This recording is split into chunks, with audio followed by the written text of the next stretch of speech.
This evening's live Empire League One action comes from the Valley, and it's a repeat of last season's League One playoff semi-final as promotion-chasing Charlton take on Swindon Town.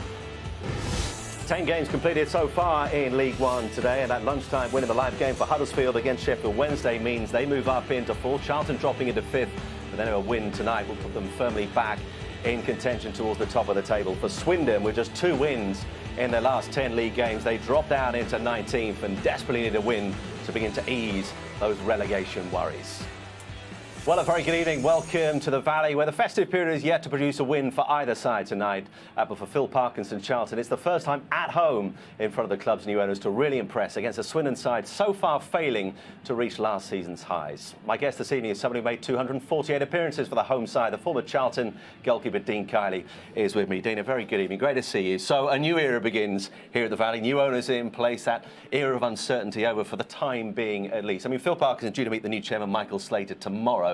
He'll be out to impress. Does the same go for the players? How much are they affected by new owners taking over? Yeah, I think it does, because there's been a lot of uncertainty. I mean, I played here in what people would say would be a golden era, and it certainly was. And, you know, they fell down the leagues and find themselves in this position. So the timing's right. You know, new owners come in and gives everyone a boost and a bit of impetus and try and drive them back into the Championship. But yeah, as a player, you want to impress because there's contracts up for grabs. Whatever you want to be, you want to play every week and you want to get contracts and try and impress. So yeah, the people with the shirts today will be looking to do that. Oh, we mentioned that this is a repeat of last season's playoff semi-final. Very different fortunes for Swindon so far this season, down the wrong end of the table, as we've just seen. Will Phil Parkinson be identifying this as a must-win game if they're to go up? Yeah, I think so, and I think obviously the timing of it into a new year and you're coming into the running of the season, it's really important to get ahead of steam and a bit of momentum up. So I think this is where Phil Parkinson will be saying, look, listen, the run starts now today, get some points on the board, and you know, hopefully that'll drive them on and take them back into the Championship. You know, certainly speaking to Peter Varney, who's involved, you know, with the new ownership, that he was excited this morning about what's coming ahead. So, but it needs to happen on the pitch. So that's first and foremost where they need to be successful. Danny Wilson, the Swindon manager, ahead of this game, talked about his side's Jekyll and Hyde nature this season. He says he never knows what to expect from them. Why are they not reaching the same standards as last season so far? Well, it's funny. I mean, I did the Sky game with you fellas for the playoff semi-final last year, and obviously Swindon prevailed then and looked strong. But I think in losing, you know, Billy Painter and Greer at the back, you know, they've had to change and shuffle a few things around. They have found it difficult, and that's why I expect Charlton. You know, obviously I'm going to be a little bit biased, but expect them to go on and win, because Swindon on the road have been it's been tough for them to pick up points this season. And Charlton changing formation, a number of changes for them tonight. They're going 4-3-3. What might that mean in terms of how this game pans out? Well, 4-3-3 is great if you start well and take the initiative, because it stays 4-3-3. If Swindon have the upper hand, then that becomes 4-5-1, and Charlton sitting in after, you know, take up all the pressure. But no, it's interesting, because I think in Reed and Martin will have people that are, you know, lots of pace and get and really stretch Swindon. So I'm looking forward to the game, definitely. Well, we're going to be, of course, at half-time. Your commentators for this League One game, the last live game of this festive period, it is Don Goodman and first Gary Weaver. And let's take you through the teams. And Charlton have appealed against striker Paul Benson's red card on Saturday, which means he can play here this evening. That hearing is set to take place tomorrow. John Fortune, who's in his second spell at the club, comes into partner Christian Daly at the back. There's a tweaking system too, as Phil Parkinson goes 4-3-3, which means Lee Martin and Kyle Reid will join Benson in attack. Well, Danny Wilson's had to make some big decisions to try and get Swindon Town going again. Vice-captain Scott Cuthbert drops down to the bench, with Sean Morrison stepping in to partner Andy Frampton at the heart of their defence. Michael Rose starts in place of the injured Alan Sheehan at left-back, while Alan O'Brien makes his first start since August. Swindon's leading man, Charlie Austin, leads the attack. Well, Gary Dougherty, who have played every minute of Charlton's league campaign so far, takes a breather on their bench today. There are plenty of attacking options in the Swindon supporting cast, including former Juventus frontman Vincent Perricard. Johnny Jackson, 6, Jose Sanino. Well, 2 men who've gone from Sunday League to Football League go head-to-head here today. Paul Benson was spotted scoring goal after goal in the Essex League, whilst Swindon's Charlie Austin was spotted doing the same in the Wessex League. Both have more than found their feet at this level, and both, you'd imagine, will have a huge say in this game this evening. The man in the middle this evening is Andy Woolmer. 6 games in League One this season, 3 red cards. Let's see what transpires here. The Valley is rocking. Phil Parkinson, he said that the 2 spots for promotion, the automatic spots, are there to be taken. No one is walking away with this league. Big night for Charlton, as it is for Swindon Town. Try and turn their fortunes around.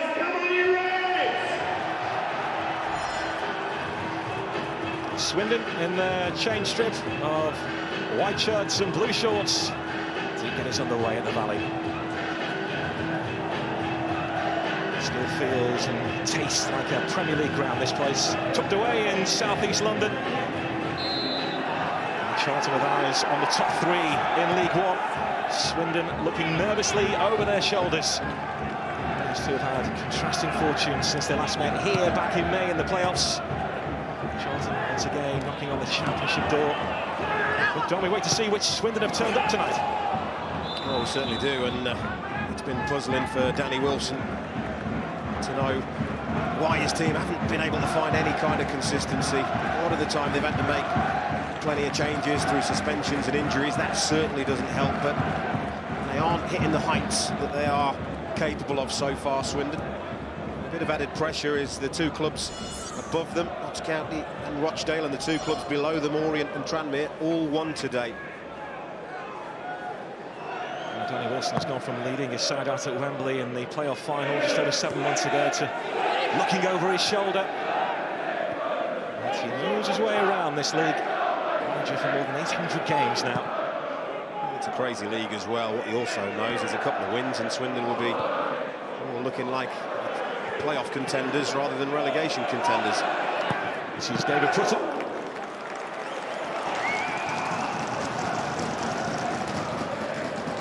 He took time to get firing in a Swindon shirt, David Prutton, after his summer move, but he's been flourishing in that central midfield role. There's Kyle Reid, part of the Charlton front 3 as it is this evening. They were working on their team play around about 3 hours ago down there on this pitch. There hasn't been much time to work on things between games of this busy festive period. The games come thick and fast. It is a real important time of the season across all 4 divisions. Lots of points to play for. Swindon off the back of 3 home games over the festive period, but they managed to take 4 points. I think they would have fancied the chances of taking a few more points than they did. Again, maybe puts a little more pressure on them here today, but they've started well in the opening 2 or 3 minutes. They certainly haven't come here to sit back. Yeah, they've put Charlton on the back foot here. They're attacking the Jimmy Seed stand end of the Valley, where around about 200 Swindon fans are. Matt Ritchie to deliver this with his left boot. The keeper is in no man's land, and he's helped out by John Fortune, who just managed to get in the way there at a vital time. Well, that is terrific defending. I have to tell you, if John Fortune doesn't see this job through, I think it's Morrison, the centre-half, just heads it into the empty net, doesn't he? But great defending at the far post from Fortune.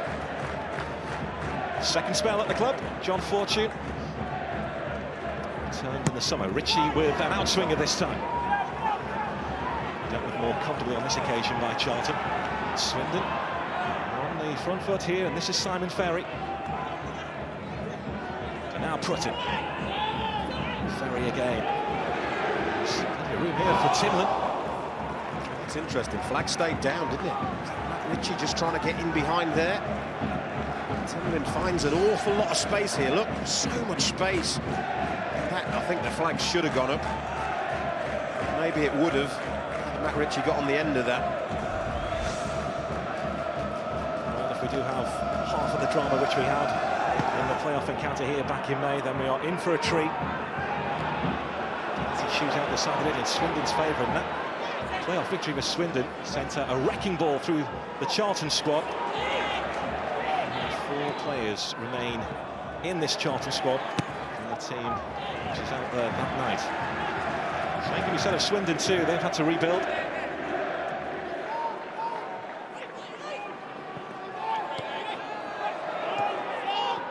There's Johnny Jackson at left back this evening.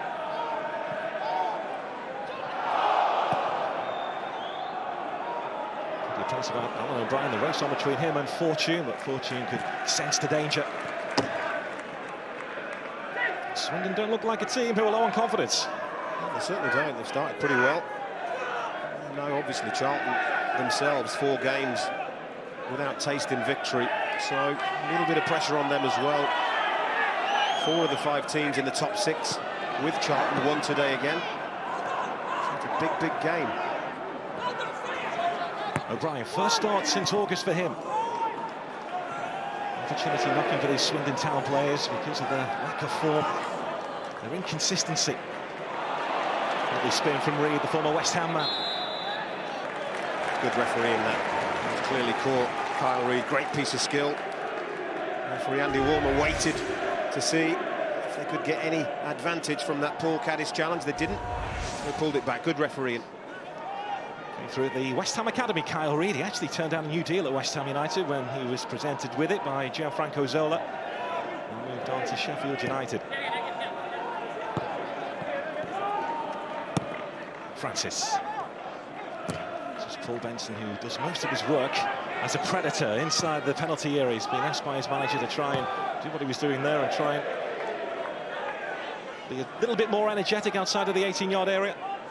I'll have to say, there's a lot more about Paul Benson than just popping up in the 18-yard box and scoring goals. Very impressed with him. Covered Dagenham and Redbridge's playoff promotion success last season. He was a real standout player. Another big day in League One, and Charlton find themselves in 5th position after those results today. Swindon just above the drop zone as it stands, but it's so tight, it's congested, a traffic jam all the way up. Wins, and Swindon will be on the tails of Charlton. That's how crazy this league has been this season.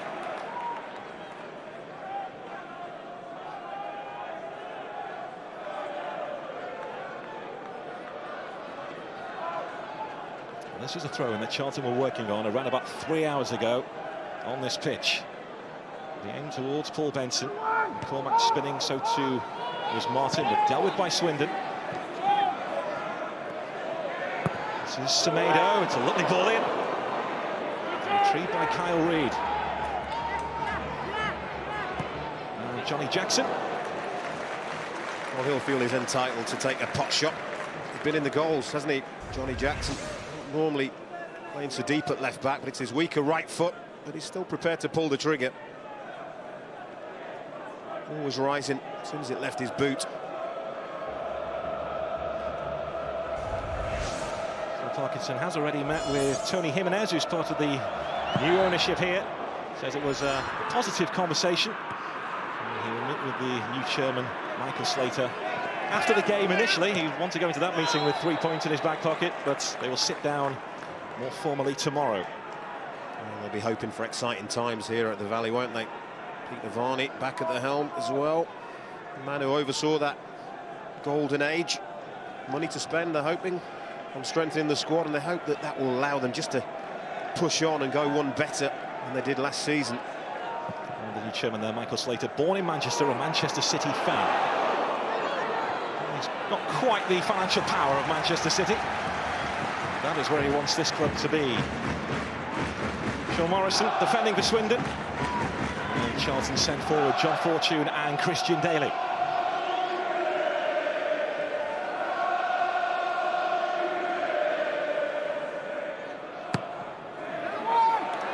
Tries to attack it. It's Charlie Austin back doing the defending for Swindon.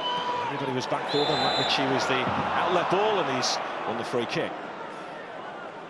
Well, they didn't panic, did they, when they got that ball? Didn't just hoof it up the pitch. Tried to play it out and run it out, and he does well, Matt Ritchie. I'm sure he's aware that Johnny Jackson's on his way to make a challenge. Just nudged the ball away, drew the foul.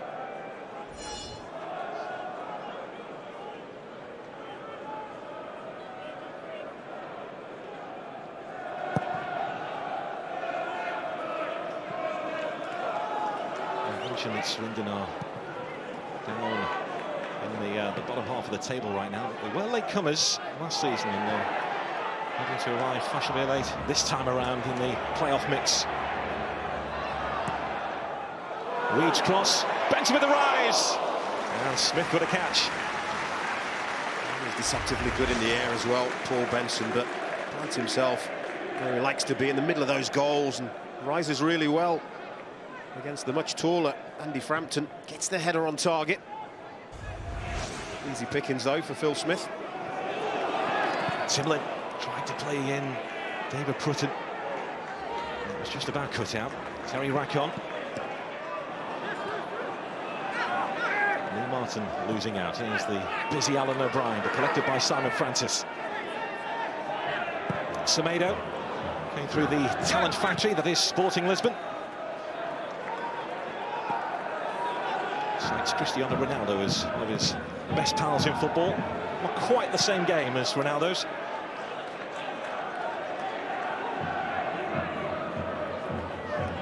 Fortune.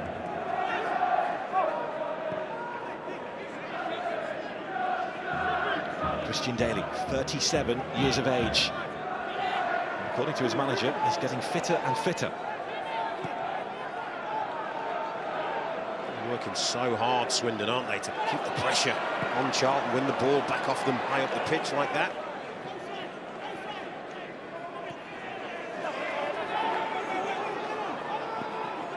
Caddis charging forward from right back. And it's that work ethic I should imagine will get Swindon through these difficult times. Ritchie looking for Charlie Austin. And he's shadowed by Fortune. Austin's managed to get the cross in and almost dropped it. Flags up. In fact, it did just swing out of play. Rely on him so much, don't they, Charlie Austin? He's a menace, he's a really good player. Got a lot of real positive attributes, good movement amongst them. Gets his body in between. Tries to turn Fortune, but good defending again. I'm not too sure that went out, but the flag went up fairly quickly, but that didn't go out, did it? Unlucky Swindon. Well, we spoke to Danny Wilson before the game. He says that he's under no real pressure to sell Charlie Austin during the transfer window, but you get the feeling that Swindon's biggest game in January may be that, holding on to Charlie Austin and staving up those clubs from above. It's crucial if they do get any money for him. Danny Wilson said not to be forced to sell him, but if they do get an offer that's too good to refuse, you only hope that he gets most of the money back to reinvest in this team, because they're not a million miles away from what I've seen from being a decent League One team, Swindon. Hull City did have a bid turned down just before Christmas. Millwall with a bid turned down in the summer, but the scouts continue to gather around the shop window. Prutton looking for O'Brien. Fortune away, and this is Francis. Now Rackon. Francis again. Lee Martin is an option down this near side, and Martin has got in behind Rose here, but the flag's gone up against it. Must have been close. Must have been close. A really clever run from Lee Martin. Pretended he wanted the ball playing out wide, and then he darted inside. Watch this for a run, but he has just slightly mistimed it. That's a great decision from the assistant referee on this side.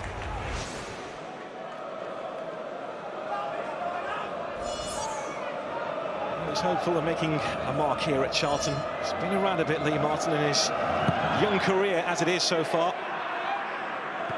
He's had 9 clubs on loan at the moment from Ipswich Town. He's been a bit of a nomad, hasn't he? Hoping to find a place to settle. Brought up at Manchester United, and most of that youth team that he came up with have left Old Trafford. The likes of Giuseppe Rossi, Sylvani Banks-Blake, Gerard Piqué. A tackle again from David Prutton. This is Andy Frampton, and he's closed down quickly. He went from Lee Martin, and Charlton have this throw in. Both getting a taste for this game now. Francis was almost caught there by O'Brien. He's managed to find room for the cross. There's McCormack, held up by Timlin. And Simon Ferry, once of Celtic, emerges with the ball. There's good pace to the game, isn't there? High intensity of teams looking to get at each other. It's been a lively old start. So much riding on this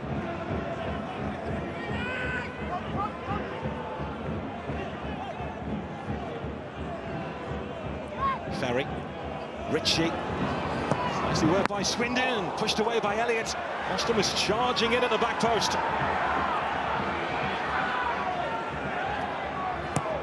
Alan O'Brien takes a deflection.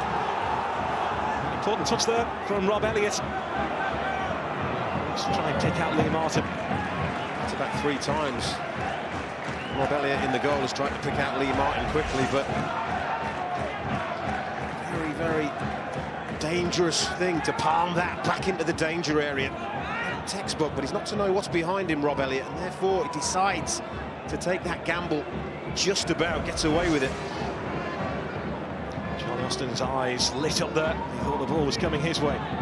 He scored 15 goals this season, once again in sensational form, the Swindon frontman. There's the old-timer, Christian Daly. McCormack, clean challenge by Timlin. That's what Swindon are doing ever so well. Really playing like terriers, closing down.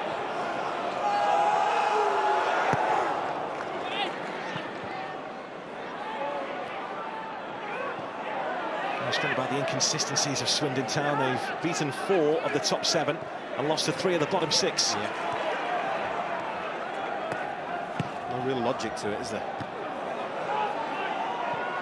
They are working ever so hard, and I just wonder if they're trying to play on what has been maybe a nervous little period here at the Valley for Charlton, who have struggled against some of the teams down at the bottom. Also coming here and taking 3 points away.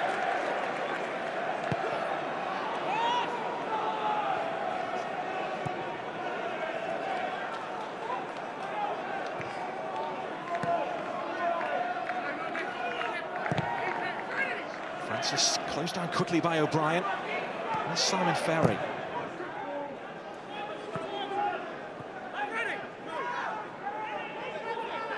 Well, he must be thrilled with the opening 16 minutes or so. Lots of energy from his team, lots of effort, lots of commitment. They've looked a little bit of a threat going forward, as you'd expect with Charlie Austin there. Here's the aforementioned Charlie Austin looking for the pace of O'Brien. Good race between him and Francis. Francis just about managed to stick out a leg.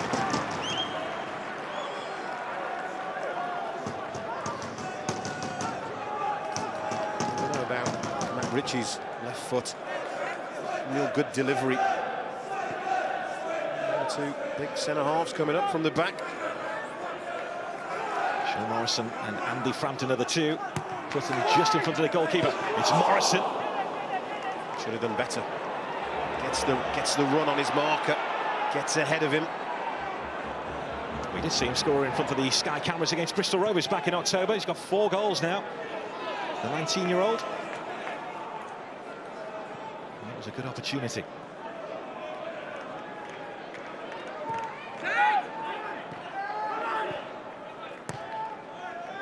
This is the first of back-to-back away games for Swindon, which may just work in their favour. Danny Wilson believes the county ground may just be a place to fear right now, not for the opposition, but themselves. A bit of nervousness creeping in. And the strength last season was their home form.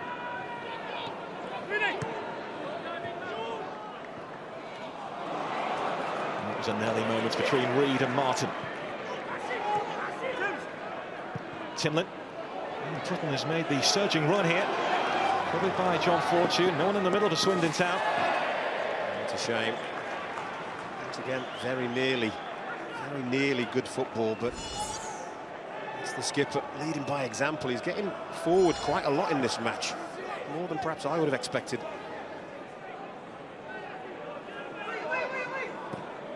He's had a resurgence in his career, David Prutton.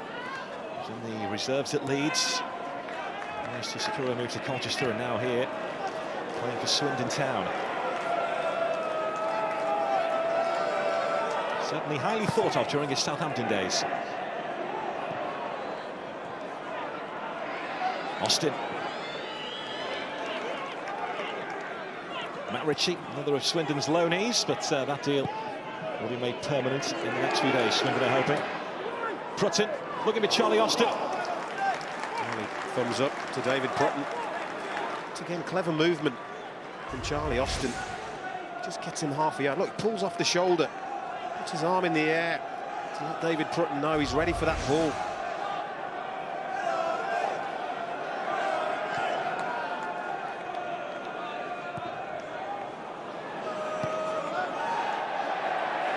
Elliott asking Daly to go chase. We won't thank him for that.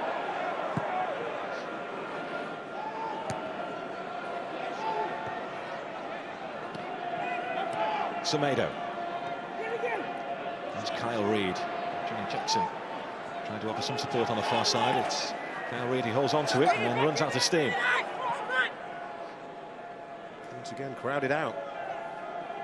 2-3 Swindon bodies around him.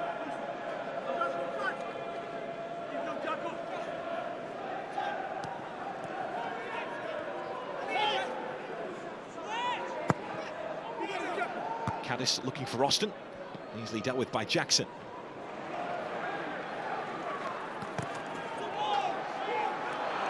Terry Riker thought he had the throw in there.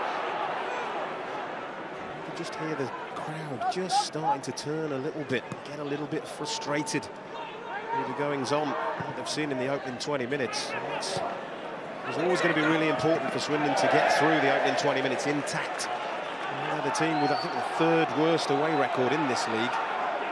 So coming here, it was vital to a reasonably good start. It's usually eventful on the road for Swindon. Charlie Austin wiggled away from Fortune, but Fortune had Semedo tracking back just behind him as cover. Well, that's what he's there for, Jose Semedo, isn't it? Just to offer that little screen, offer a little bit of protection. Perfect place then. You mentioned the frustration, of course. There have been better times for Charlton Athletic.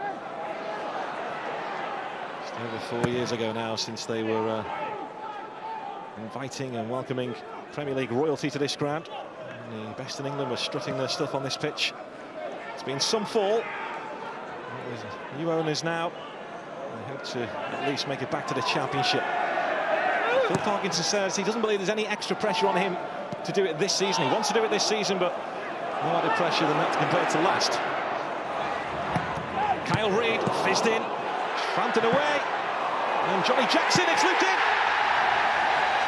Charlton Athletic have the breakthrough. Swindon chasing the referee. They think there's a handball in there. Signalling two. Are they saying there's two hands on this? But whatever. It doesn't matter. Phil Parkinson's men are ahead, and they're very, very fortunate because of the deflection that takes this ball over Phil Smith's head. But is there a handball in this build-up? That cross is fizzed in from Reid, and there Johnny Jackson pulls that down. Big deflection, loops it over the keeper, but really hard to see it. Fizzed at Johnny Jackson really fast, really hard. And there, I want that handball there. There's, you see the Swindon hands go up. Free allows play to go on. It's a cruel deflection to take that over Paul Smith in the goal. And what happens sometimes when you're down there, you don't get the look. But Charlton and their new chairman are up there. They've enjoyed a huge slice of luck there. Well, the referee, Andy Warmer, was chased back to the halfway line by around about 5 or 6 Swindon players. He's just had a word with the fourth official on that far side. The goal stands.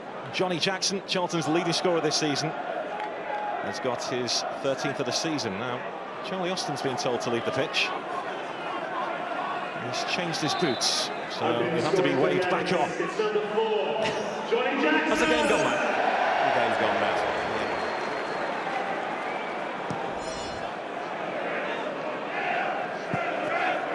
Well, the dust begins to settle. Charlton Athletic lead by a goal to nil. Johnny Jackson with it. Licked up offshore Morrison and over Phil Smith. It's completely changed the atmosphere in this ground, hasn't it? Swindon had done the first part of the job that they would have wanted to do.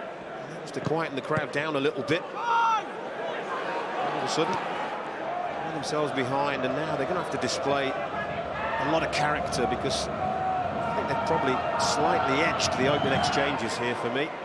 Very unlucky to find themselves behind.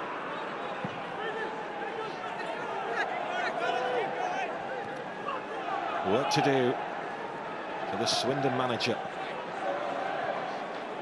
He will have been contented with the opening 20 minutes or so.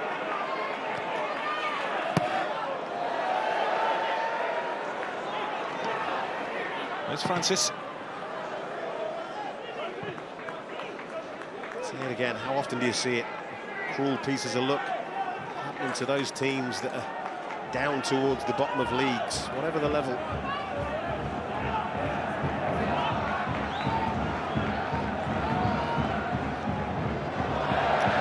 There's another ball back from Morrison, and Caddis was always in trouble.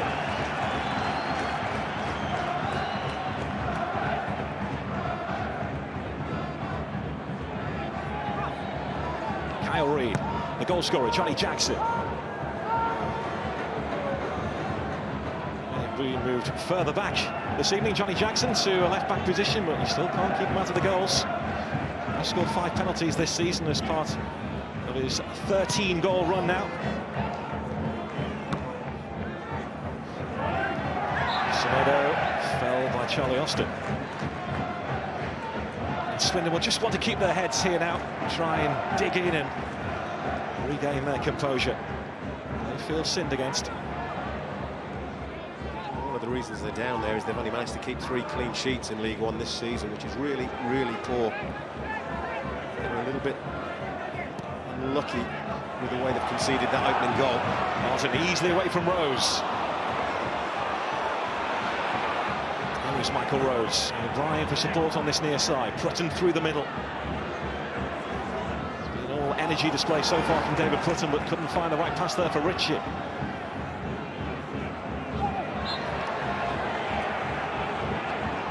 Swindon bench really frustrated with Andy Woolmer, aren't they? They felt it was a slip more than a free kick. Animated. You can sense the frustration, and you can understand the frustration a little bit.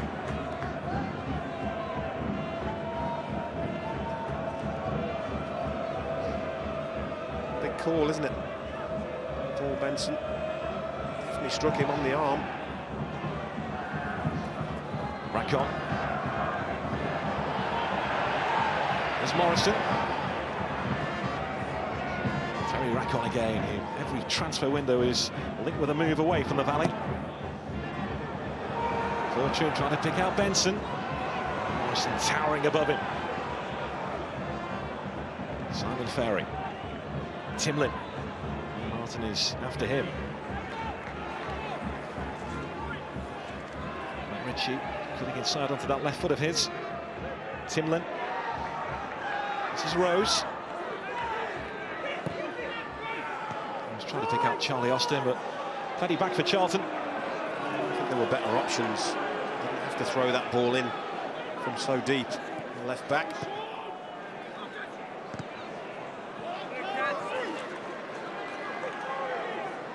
Well, he's been in the goals. You can't keep him out of the goals, but element of fortune here as that comes up off Paul Benson's boot and onto his arm. Everybody in a white shirt almost stopping and claiming, but what followed was very cruel. Very, very cruel deflection. Leave the goalkeeper with no chance. For you, should that have been given as a free kick? I think you've got to, really, yeah.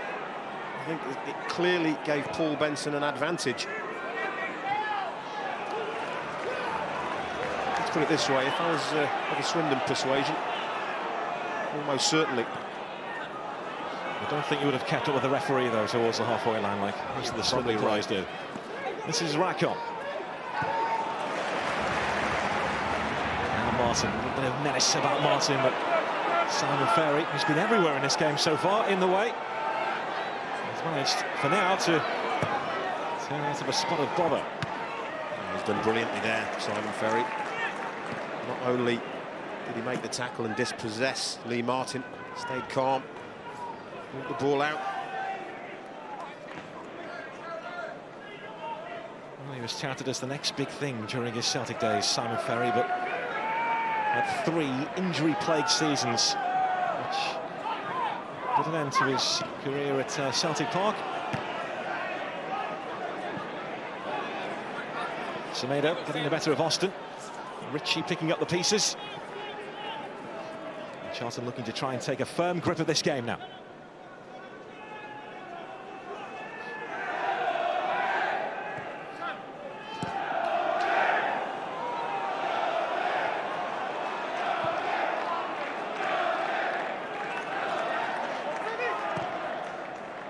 Semedo Beautifully done to Kyle Reid.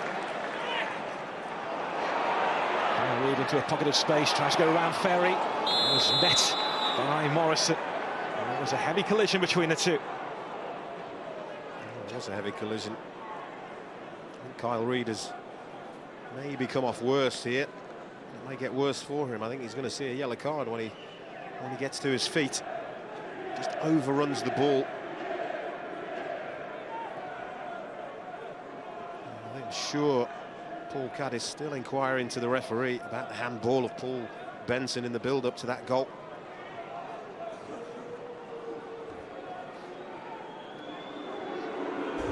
First yellow card of the game goes Kyle Reid's way. Well, he just pushes it there, goes the other side and overruns it, and he leads in with his studs showing a little bit as well. And that is probably why he's seeing yellow for that.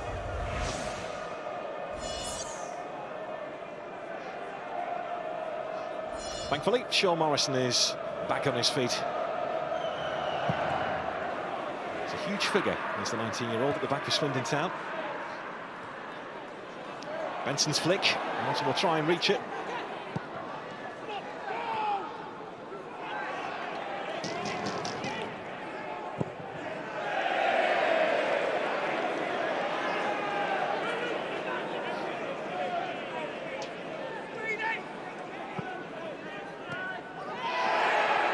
Swindon free kick in a promising position here. Once again, they're not going to hesitate to send the two big central defenders forward. A little bit careless getting the free kick away here. Johnny Jackson gets a little bit too tight. Fortune is watching Morrison. Daly trying to keep an eye on Austin. It was Fortune. The header away, held out by Semedo. Will come back Charlton's way here. Caddis.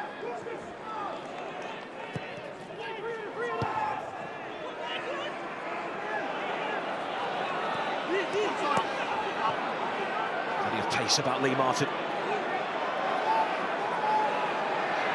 Swindon just trying to corner the former Manchester United man. He relieved the pressure there for Charlton. Yeah, he did. He is more than capable of running with the ball. Travelled an awful long way with it. Just took the pressure off his team. Rack-on. Kyle Reid, McCormack just over his head and dropped just in front of Benson. A fair challenge by Timlin on Semedo. This is David Prutton. Swindon looking for the equaliser before half-time here. Rose.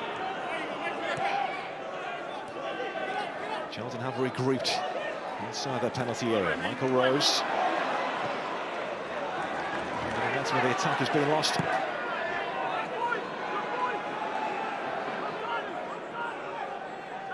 Morrison starting this evening in place of vice-captain Scott Cuthbert, who's on the bench.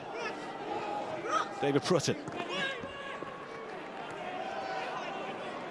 Ritchie.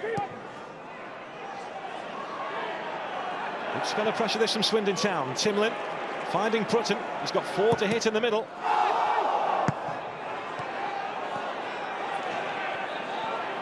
And Charlton work themselves out of a cul-de-sac. He's going to come back. Just can't seem to get a hold of the ball at the moment, Charlton.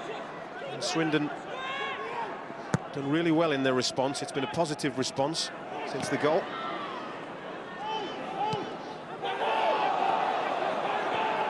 The bench again, they want another handball, same player, Paul Benson.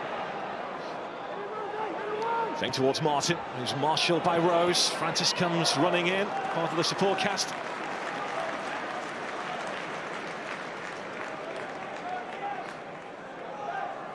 Another little moan, little shake of the head there.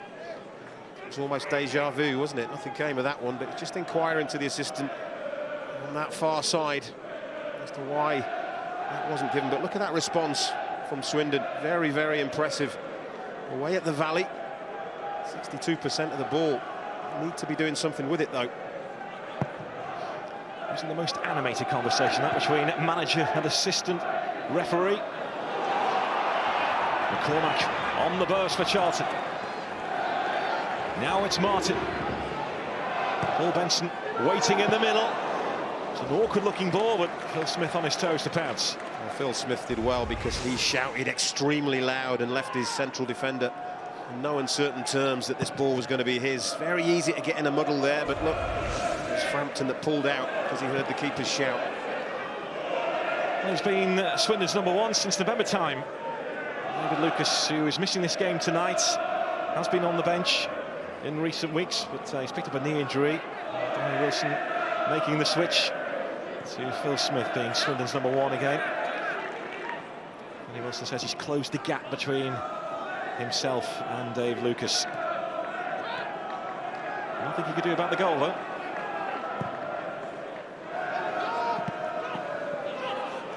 Caddis.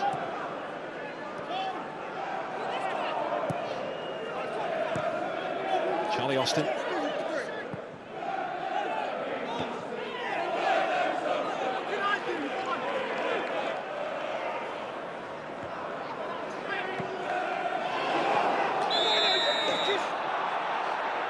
Charlie Austin taking a quick free kick. Swindon are getting on with things here, and Elliott has turned the ball over the crossbar. Charlie Austin was complaining Swindon weren't hanging around. Wow. Elliott, good job for Charlton. He was aware, because Charlie Austin turns away and complains. Look to the assistant. Look, get it down, play it. Is that Matt Ritchie's left foot trying to curl that in again? I think it probably is. It's a good save. Referee having to calm Charlie Austin down a little bit. But there was a real high boot from a Charlton player in there. And Swindon just feeling a little bit aggrieved that they're not getting the rub of some of the green. Charlton thankful that Elliott was on his toes there. More work to do now for the Charlton goalkeeper. Frampton's forward, so too Morrison. That's the John third. Fortune just in front of him. For the third time. Gets a pat on the back for his good defending.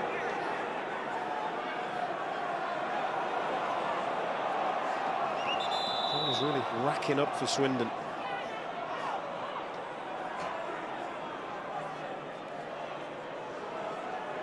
David Prutton and Jose Semedo being spoken to this time.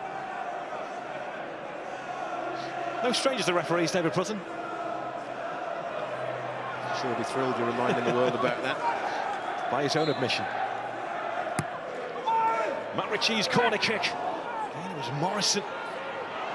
Came in just behind Frampton. And Charlton on the counter-attack here. Swindon have Rose and Caddis back. Lee Martin's in space on this near side. That was carried all the way by McCormack. And Timlin put a full stop to that move. Now Johnny Jackson, the goal scorer.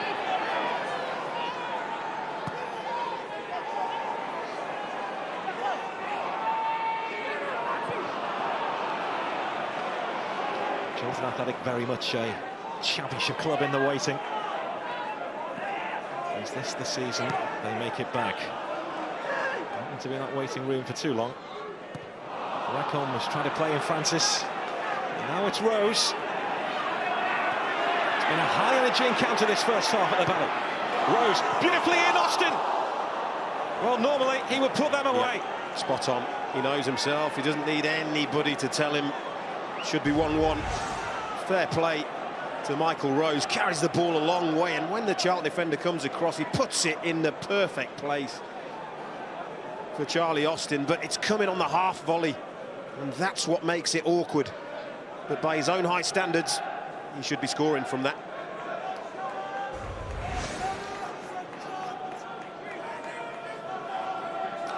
The clearest chance of the game for Swindon Town. And it's gone begging from Charlie Austin. That's what Michael Rose can provide down the left-hand side. He hasn't had the best of starts to his Swindon career. And making the switch from Stockport, but he's got a lovely left foot on him.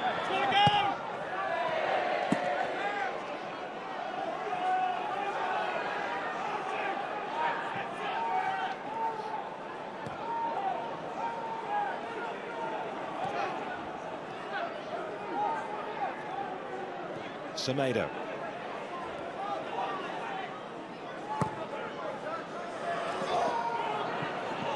Once again, you've got to credit Swindon for forcing Charlton to play long balls. The shape is good, they're closing down well. I have to say, the after just about 40 minutes, the better team are losing here. The all-important moments coming in the 22nd minute. Johnny Jackson's shot looping in off Morrison. And Swindon appeal for handball.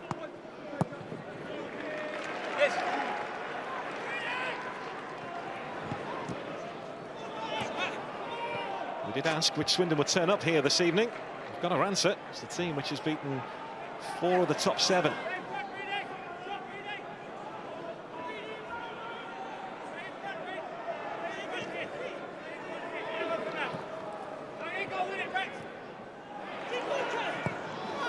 Caddis. O'Brien will have to race after this. Watched by Francis. Rose.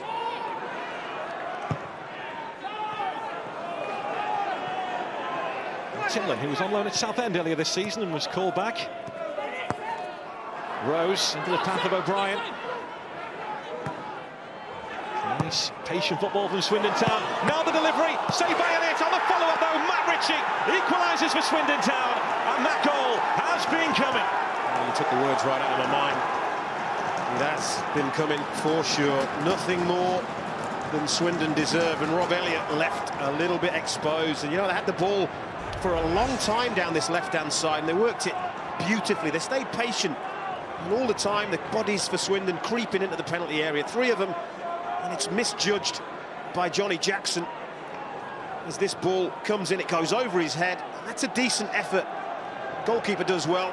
But Matt Ritchie gets his reward for staying alive, staying alert, and following his first effort up, and he wasn't going to miss from there.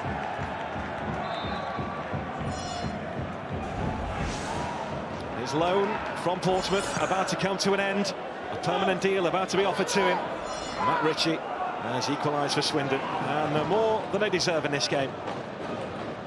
I was thinking that's only his 3rd goal of the season. Somebody of his ability, I feel he should be scoring a little bit more often than he has done. He's got a tremendous left foot, and really adjusted his body extremely well to get that first effort on target.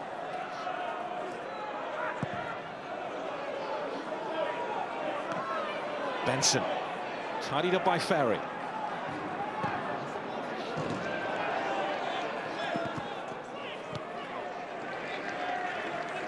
Matt Ritchie.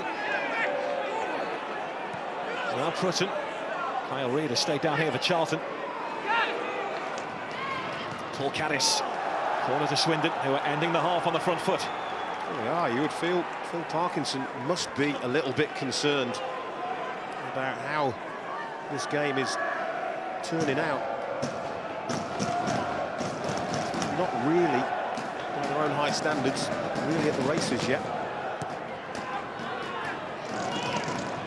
Simon Ferry to try and provide some menace, to try and fit it across the 6-yard line. Maybe a pace about Lee Martin. Caddis got back just in time and then almost diverted the ball into his own net. Wow. I think that would have been the own goal of the century, wouldn't it? Unbelievable. Lee Martin does well because he puts Caddis under enormous pressure. And that is unbelievably close. Well done to Lee Martin. And Paul Caddis breathed a huge sigh of relief. Almost a clinical finish from the Scottish under-21 captain. Charlton corner, which Francis will take. Was nicely delivered to Benson. Didn't get everything behind it. The Swindon goalkeeper Phil Smith did. It's like a cup tie, this game, end to end. Great tempo about it. Really enjoyed the first half. And that's what's frustrating the Charlton supporters. No need for John Fortune to hoof that ball away like that, but he needs help. He needs information from the surrounding players. Time on the ball. He's got time. You've got to tell him.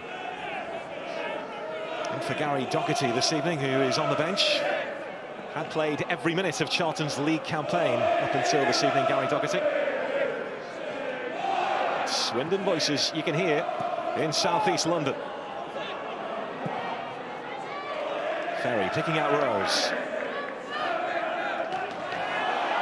Rose remained in play. Now Martin for Charlton. It's loose and pounced upon by Ferry. Nice Ferry again, and Charlton are second to every ball right now. Swindon have been outstanding in every area. Simon Ferry there, hungry in the tackle. Not once, but twice. Approaching additional time at the end of the first half at the Valley. And a very watchable game.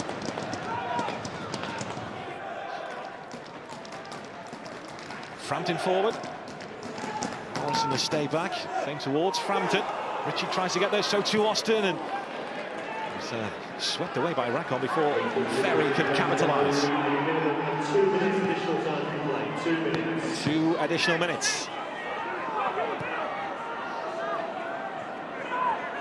Charlton will take the whistle right now. I think they would. Phil Parkinson will be very keen to get his team into that dressing room. O'Brien has done magnificently. Here's the end product. Semedo scuffs the ball away. Held down by Rackon. Benson. Now McCormack. Now Reid in space on that far side. The ball didn't reach it because Paul Caddis was in the way. Look how calm they've stayed as well. Really good defending. Just for a second, it looked like Charlton had got the wrong side of Swindon. They got back in numbers very quickly. Francis.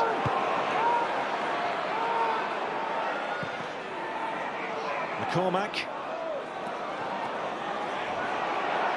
And Swindon's goal scorer, Matt Ritchie, being pursued by Semedo. Charlie Austin couldn't quite reach it. Norval Prutton. Well, he does take up some really clever positions in between the goals, doesn't he, Charlie Austin? And this is not a million miles away from being a brilliant ball.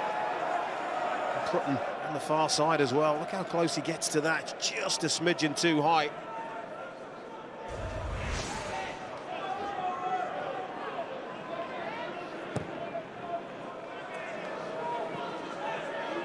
You wonder if this tweaking system from Charlton is playing a part this evening. I mentioned earlier they were working on it on the pitch around about 3 hours before kick-off. Touched there by Reid. I'm not really sure it's the system, you know. There is a real nervousness about Charlton here at the Valley this season. A place where today's goal is only their 12th home goal. Yet they're one of the highest scorers in the league, but all the goals have scored more than twice the amount away from home for some reason. I don't know whether it's the pressure, I don't know whether it's the expectation, but you can see, not a happy man, Phil Parkinson.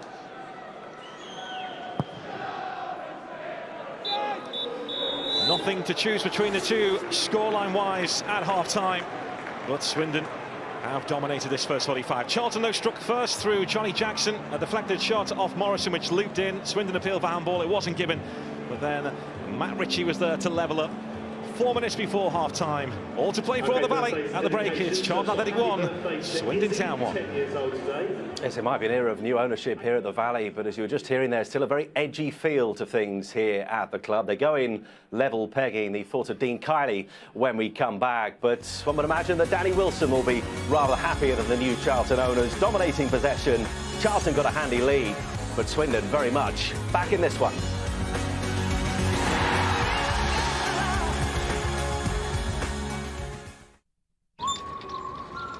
Sponsored by Bet365. It's jumpers for goalposts. It's the Blues against the Reds. He's the one that'll have to be disciplined, Martin.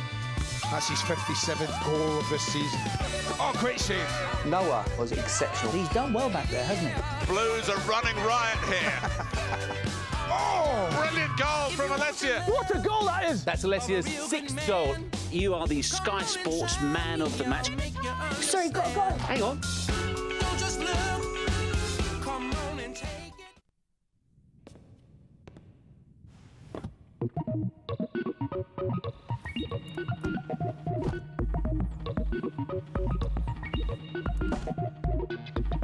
With its infinitely flexible 7 seats, the new Ford Grand C-Max.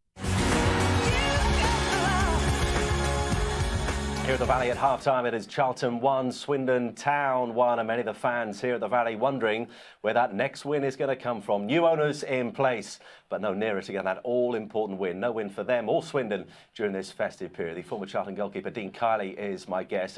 Dean, before this game, Danny Wilson spoke about the nervousness he feels from their fans playing at home, looking forward to a couple of games away from home. Are we seeing a nervousness from the home fans here? Yeah, certainly. I mean, you talked about a new era and, trying to get on a run, and Charlton have looked nervous. The system's not worked. What they've tried hasn't come off. Swindon have played on the front foot and been in the ascendancy, and Swindon will feel aggrieved that they went a goal behind, really. Yeah, we'll talk about their domination of the possession, but first of all, let's get to that first goal. Johnny Jackson getting his 13th of the season. Just about everything here. Suspicion of offside. Yeah. A couple of handballs beyond suspicion, perhaps. Should this been allowed to stand? That's certainly handball for me. And as a defender, you're going to appeal for everything, but that was certainly handball. Suspicion of offside there. Not sure about that one. I think that just hit Jackson in the midriff, really, came at him at pace. But certainly Benson's, and you see they all, get round the referee because as a defender you appeal, but they're appealing for about three things there. So, he's had a couple of chances to see both incidents there. Why hasn't he picked up on that? He appears to me to be in the ideal position. Yeah, that's right. I mean, like I say, the Paul Benson handball, I mean, it's not intentional. It's popped up, his touch has put it up to his hand, but for me, when it's blatant like that, I mean, we'll see there. I mean, he's brought that down lovely with his wrist. So that's where it should have stopped. And look, you see all the Swindon players appeal, and it takes their focus from defending, really. And then there's a suspicion of offside there. And this is cruel for a goalkeeper. Comes up and gets over, just can't get his feet moving because of the big deflection. And you mentioned focus. How impressed were you with Swindon's focus after that goal? Because they're furious. It's been given, but you've got to get your eyes on the job, and they did exactly that. Yeah, well, credit them because, I mean, goals change games, but they kept their focus and they were well disciplined. And I think they looked at it and thought, well, we've started well, we've gone a goal behind, just play in the same vein, and that will get them back into the game, and it certainly has. And Matt Ritchie was the man who got them right back into the game with this equaliser. How important was the run of David Prutton in the lead up to this? Yeah, well, it was because, them runs, they do take the eye of a defender, and if you look there, that takes Jackson's eye off the ball, gets him just underneath it. Rob Elliott will be such a really good save. Yeah, because you need your defenders to help you out there. He makes a cracking save. Ritchie is first to follow up.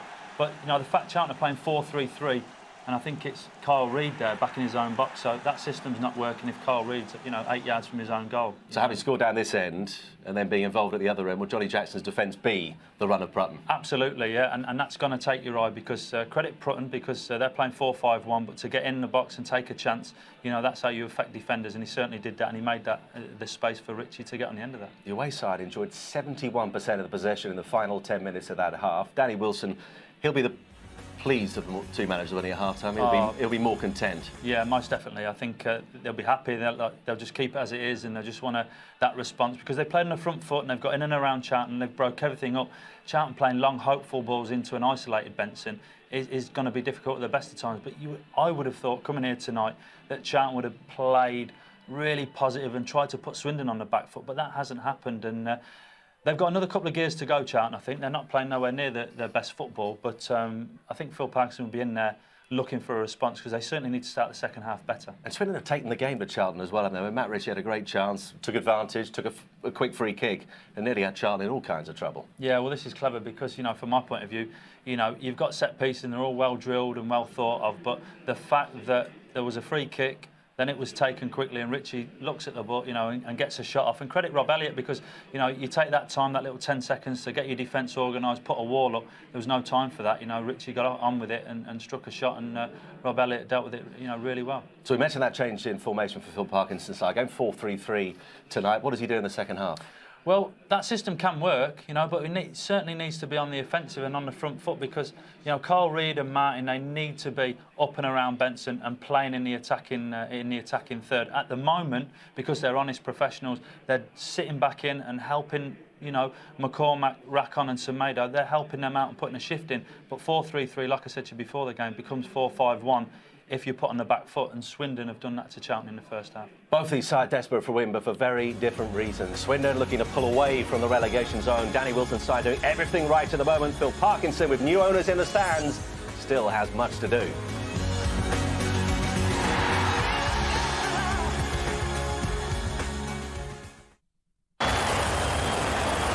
Sponsored by Bet365.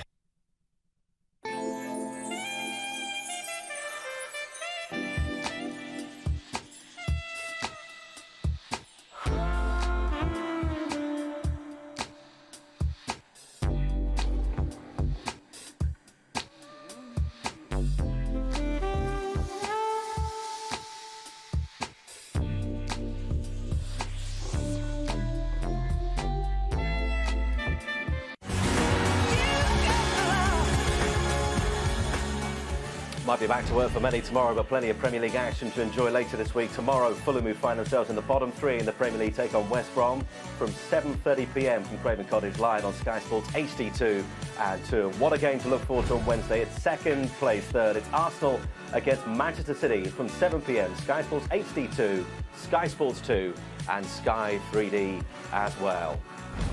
Here at the Valley, it has been a highly entertaining and contentious first half. Charlton taking the lead, a suspicion of offside, a couple of handballs, but in the end, Johnny Jackson getting his 13th of the season. But Matt Ritchie, with his third of the season, has got the away side back in it. And Danny Wilson, you would imagine the happier of the two managers at half-time. Your commentator for the second half, Don Goodman, and first Gary Weaver. Well, Charlton Athletic need to improve. Swindon Town will be looking to carry on where they left off in that first half. That's the half-term report on this game. Johnny Jackson's deflected effort putting Charlton in front, and Matt Ritchie responding for Swindon 5 minutes before half-time. No changes by either team at half-time. What are you expecting, particularly from Charlton in this second half now? Well, they may choose to rejig the system, possibly, but certainly Phil Parkinson will be expecting better quality from his players. So many misplaced passes. Maybe the movement ahead of the ball needs to improve as well, but I don't think Charlton could probably play as poorly as that. So Swindon will expect a stronger Charlton performance, I'm sure. As for them, they've just got to keep doing what they were doing. They look a real threat and a real handful. Well, normally it's the away team which wins this encounter when they meet either here or at the county ground. Charlton, remember, dropping down to 5th before kick-off after today's results in Empower League One. Swindon hovering just above the danger zone. They certainly haven't looked like a team in danger in that first half. Now, what will Charlton respond with here? McCormack trying to seek out Lee Martin.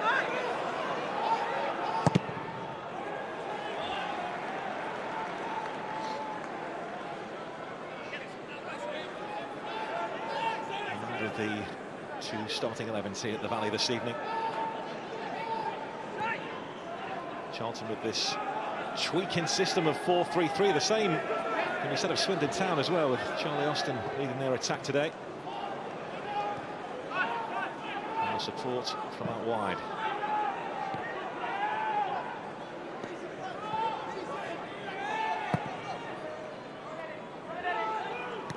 There's Kyle Reid.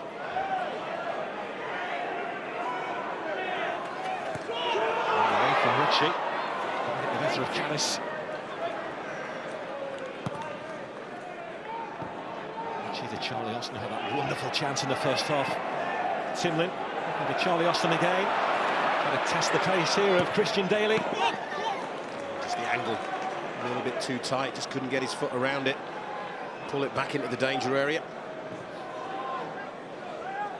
Used to have Theo Walcott as his strike partner. Newbury under-10s, Charlie Austin. It's a fabulous story. The same can be said of Paul Benson at the other end for Charlton, from Sunday League football to the Football League.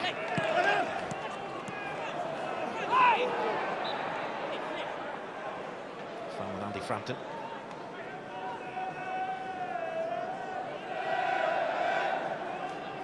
You will be fully aware his team struggled to score goals here at the Valley for some mysterious reason. Need another one. They've only scored 2 or more in 2 of the 10 home games here, which is really surprising.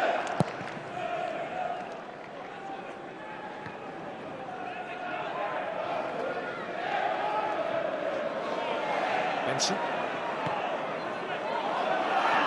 She was trying to find his left back, Callis, or right back I should say, but tipped up by McCormack.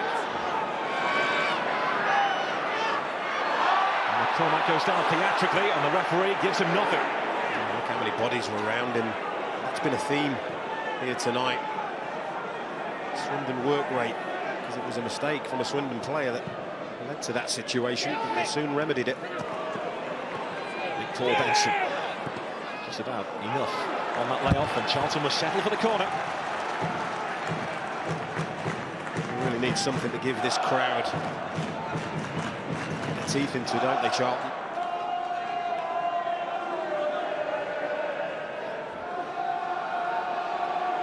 Jackson's powerful in the air. Christian Daly standing just behind him. Fortune also forward, but easily away by Matt Ritchie. Semedo, still plenty forward in Charlton red. Ferry. Austin looking for Alan O'Brien. Good starting positioner for Rob Elliott. Local boy Rob Elliott, born in Greenwich, Charlton fan.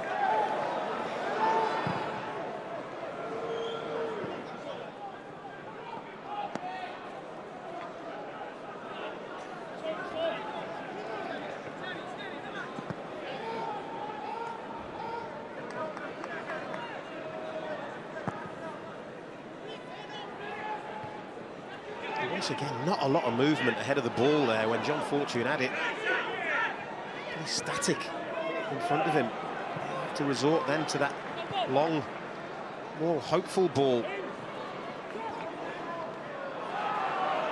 Joe Aniensa, who is normally Paul Benson's strike partner, is missing this game tonight. Out injured, was injured in a challenge which won a penalty against Brighton last week. They will hopefully make this game. Phil Parkinson didn't form his team until around about midday today.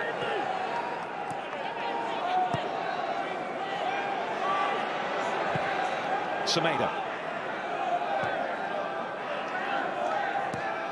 Kyle Reid finding Rackham.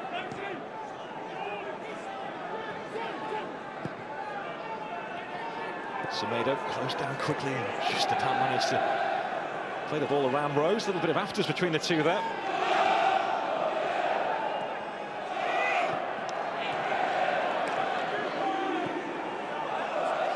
Once again, run out of ideas, Charlton, and he'll be absolutely thrilled with the work rate. But the question is, can they keep it going for 90-odd minutes? 3 games, quick succession. It's a very high-energy game that his team are playing. So probably from 70 minutes or so onwards, we'll have to keep an eye on that. He's had some really difficult times this season, Danny Wilson, none more so than when Swindon were knocked out of the FA Cup at home and a replay by Crawley, which Danny Wilson says was his lowest point in management career, which is going back some 15 years.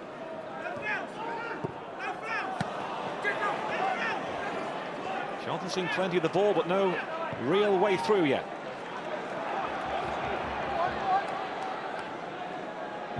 This is Fortune. Anxious cries again, spilling down from the stands at the Valley.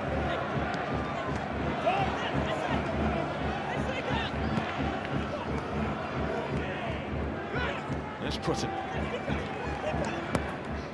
Charlton need their fans to stay with them here. They do. There's a massive difference between these two teams when they're in possession of the football. Massive difference. Just think from a Charlton perspective, they've got 2 wide players, 2 very capable wide players, Lee Martin and Kyle Reid, who aren't particularly seeing very much of the ball. Got to find a way of getting those 2 players particularly on the ball.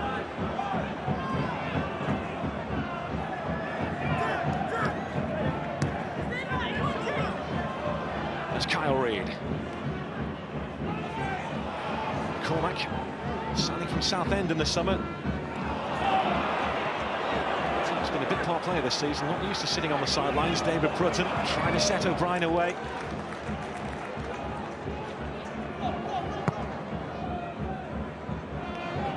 Now Simon Ferry. Charlie Austin offside. Never really got himself back on the side of the defenders. A familiar face to Charlton fans, Peter Shirley, who is Danny Wilson's right-hand man at Swindon. His place in Charlton folklore after scoring 2 goals, which kept Charlton in the top division back in the 80s, a playoff win over Leeds. Certainly plenty of experience down on that Swindon bench. Danny Wilson, Peter Shirley and George Wood, the goalkeeping coach, once of Arsenal and Crystal Palace and Scotland.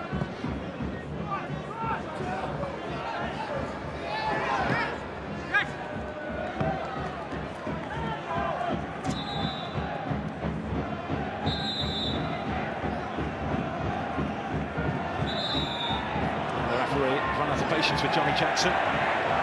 He was pointing him in the right direction to take the throw in. Now the ball's been turned over to Swindon. Johnny Jackson hasn't got a leg to stand on. We could hear the referee from here tell him to go back. Caddis. The fist at Charlie Austin.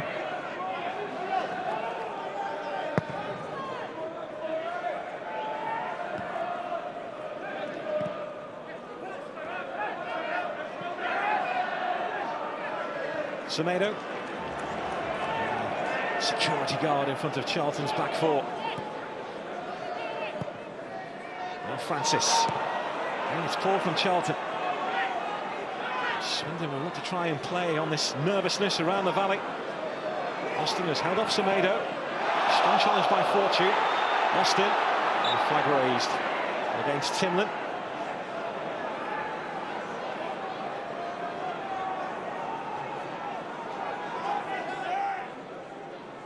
Swindon are just one win away from home so far this season. To bottom club Walsall. Who also won here last time out. Yep.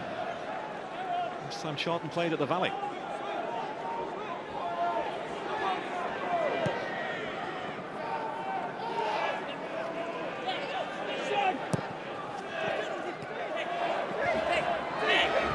Rakon.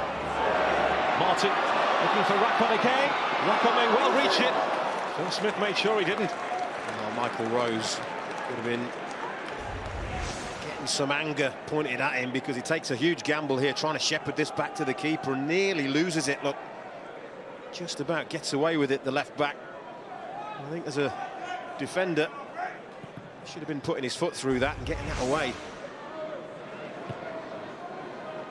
Michael Rose in for the injured Alan Sheehan. Here this evening, Christian Daly has lost out to Charlie Austin. It's a clinical finish. And it's the same old story. Charlie Austin scores for Swindon Town. Christian Daly had a very quick glance at the referee there. Maybe feeling he was fouled or there was a little nudge, but I think deep down in his heart he knows that is a huge, huge error from a very experienced player. It's just a long, high, hopeful ball. They don't deal with it. It comes back into a dangerous area in behind Christian Daly. And again, I was just talking about Michael Rose putting his foot through it at the other end and getting rid of it. And that's what somebody of Christian Daly's experience should be doing. Pays the ultimate price because the last person you want to be losing out to there is Charlie Austin.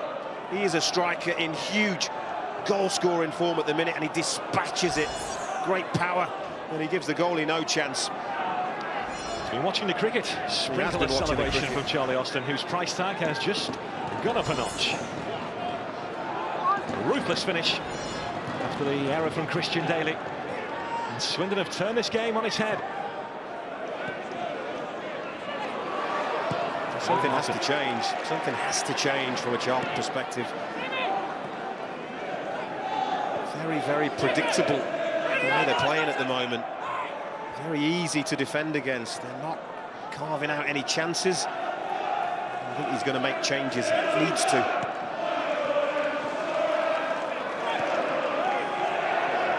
Well, Charlton was seeing plenty of the ball at the start of the second half, but not really doing much with it. And it's a classic counter-attack from Swindon. David Prutton.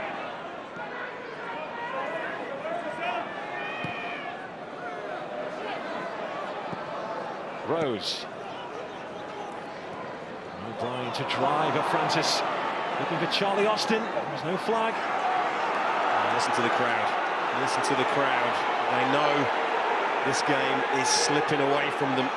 There may be a long time to go, but there aren't any signs whatsoever of improvement that we would have expected from Charlton.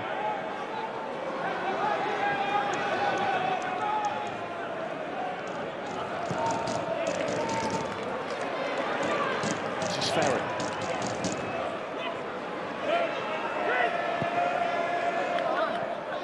Not the start at home that Phil Parkinson would have wished for. With his new owners watching on. New owners who have backed the manager, but Phil Parkinson, in light of what we've seen recently, wouldn't be human if he wasn't getting a little bit twitchy with the takeover. Oh, well, doesn't that just sum up Charlton's afternoon. Nobody on the same wavelength whatsoever. They won't be liking what they're seeing, that's for sure. Not sitting comfortably, the new man in charge. Down on the factory floor, much more comfortable for Phil Parkinson. Pavel Abbott is coming on, and off goes Alan McCormack. That should signal the change in system. And replacing him, please welcome number 7, Scott Wagstaff. And also on is Scott Wagstaff in place of Lee Martin. Wagstaff, one of those who's come through the centre of excellence here.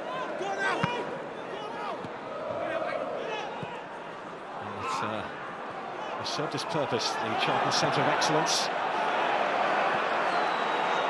Charlton are up against it. That's David Prutton, ambitious, had a taste for it, dragged it wide. And we had Paul Caddis, right back, coming up very, very fast on his right-hand side, but feeling confident to strike from there. Not his greatest effort.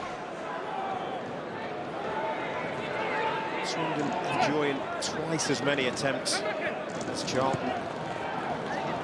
And those are not the statistics most people would have been expecting here tonight. Towering header again for Morrison. Wagstaff. He's got 7 goals to his name this season. Normally seen dashing in at the back stick. Been in the club since the age of 8.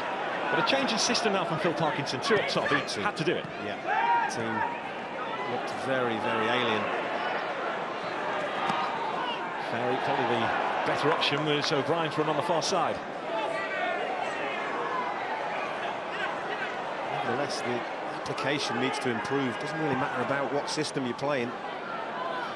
If your players are misplacing very, very simple passes, certainly the movement in front of the ball needs to improve dramatically.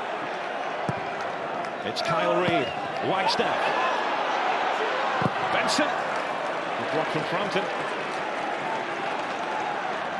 Too much defending to do, have they, the 2 central defenders of Swindon? But what they have done is they've done what's been asked of them.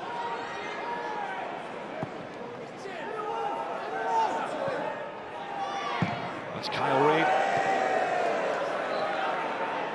Now Charlie Austin, who scored his 16th goal of the season here this evening. Caddis, he's got Timlin not with him. He might fancy this Caddis, he did do it. Just gets crowded out at the end. Hasn't been kept in play by Kyle Reid. That was a close call from our view. It looked like it had been kept in play to me. Ritchie, and the flag was up against Austin as he came flying in. Can't take your eye off Charlie Austin. You certainly can't. Gets in real good positions. Said that before. Just mistimes his run because as this is struck, look, he's just fraction too quick with his run. He's fizzed in with such pace, he can't get on the end of it anyway. Swindon still have hold of Charlie Austin come the end of January and the closing of the transfer window. A bid of around about £2 million may do it. Any potential suitors? I have to tell you, if I was at a club that had £2 million to spend, I wouldn't hesitate.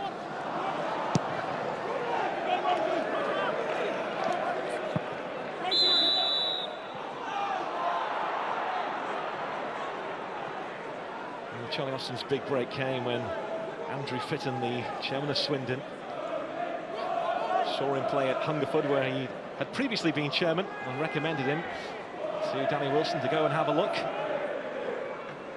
that was when Charlie Austin was then scoring goal after goal for Poole. He's had his lucky break, and he certainly paid Swindon back.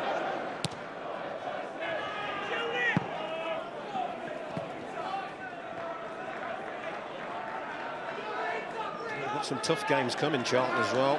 Sheffield Wednesday away next, Plymouth home, Southampton away, Colchester at home. Doesn't get any easier. They don't want to be going into that kind of a run on the back of 5 games without a win. But they're heading that way at the moment unless something changes very dramatically. Charlton without a win in 4 games. And trailing here to Swindon Town. The end of the playoff dream on this field here back in May, and Wagstaff was caught. Referee was wave play on, Wagstaff's remained down, now he's up on his feet. Snyder was trying to pick out Kyle Reid.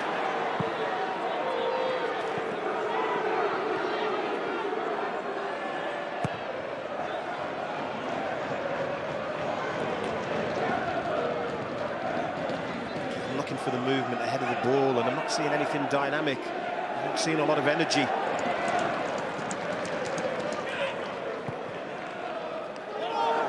Seeking out Paul Benson, and he's caught offside. That's what I'm seeing. Too much long, high, hopeful balls into the area. They're playing against 2 massive central defenders. You can see that's a good decision. It's offside. But they're playing against 2 massive central defenders in Andy Frampton and Sean Morrison. And I just don't think that that is the way to break Swindon Town down. You saw his side beaten here back in October, 4-0 by Brighton, and after that, after Charlton were jeered off the field by their fans, they went on a run of 11 games without defeat.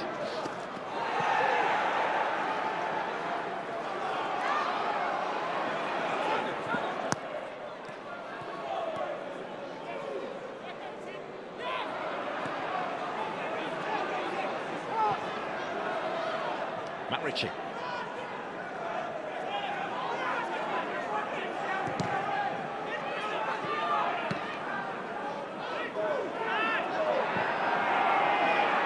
Austin come from an offside position, a long way from an offside position. Swindon about to make a change. Looks like John Paul McGovern is about to come on. He is indeed. And he is replacing Alan O'Brien. So John Paul McGovern, of the Swindon squad, who was raised at Celtic. He comes on and off goes Alan O'Brien. He's put in a shift down the wing this evening with Swindon Town. I'd say that's the reason for the change. I'm speaking about fatigue maybe setting in. Maybe Danny Wilson seen the first signs of fatigue in Alan O'Brien. John Paul McGovern was a constant in the Swindon team last season. Topped the assist league in League One with 16. We mentioned earlier, Swindon haven't been able to name a settled team this campaign. And that, along with the home form last season, was their strong suit.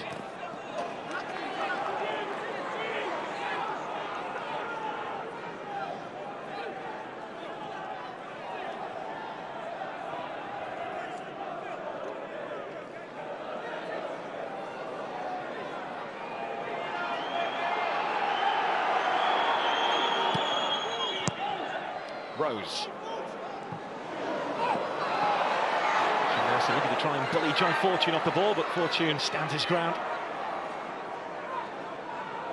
He's had to do some decent defending today, hasn't he, John Fortune?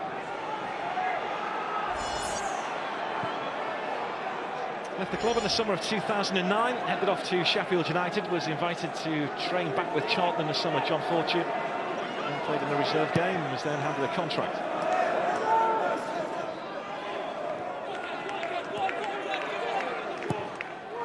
Jackson, scorer of Charlton's goal, it seems like a long, long time ago now.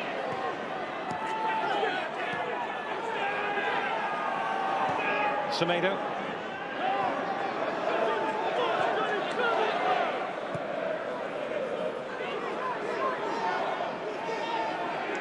Terry Racco. Nowhere to go for Charlton. Fortune. Benson will rise with hand in air. Drops into the hands of Phil Smith. They sound like a broken record, don't I? Another just long, high, hopeful punt into the penalty area. A little more craft needed from Charlton Athletic here. Back on.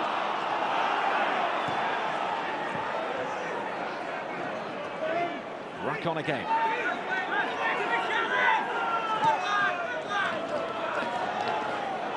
This is Kyle Reid, who is more than capable of providing some craft Christian Daly, whose error, and now Charlie Austin in for Swindon's second goal. Again, look at the closing down from Swindon Town. Exceptional. Listen to what the crowd think of it.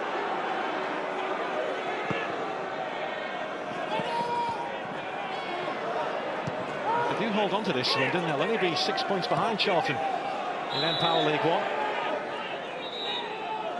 And they certainly don't look like a team that is struggling.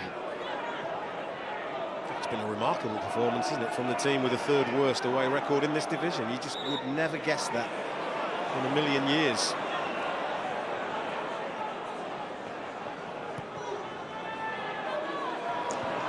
Morrison had to stretch. Rackham. Reed on the chase here. Charlton looking to up the gears. Reed couldn't shake off Caddis. Well, I don't think they've fashioned a chance for a very, very long time from open play, have they, Charlton? So maybe a set piece is going to represent their best opportunity of scoring a goal. And Christian Daly looking to try and atone for his error in the mix here inside the Swindon penalty area. But it's straight onto the head of Morrison. Kyle Reid, and Phil Smith had to be on his guard.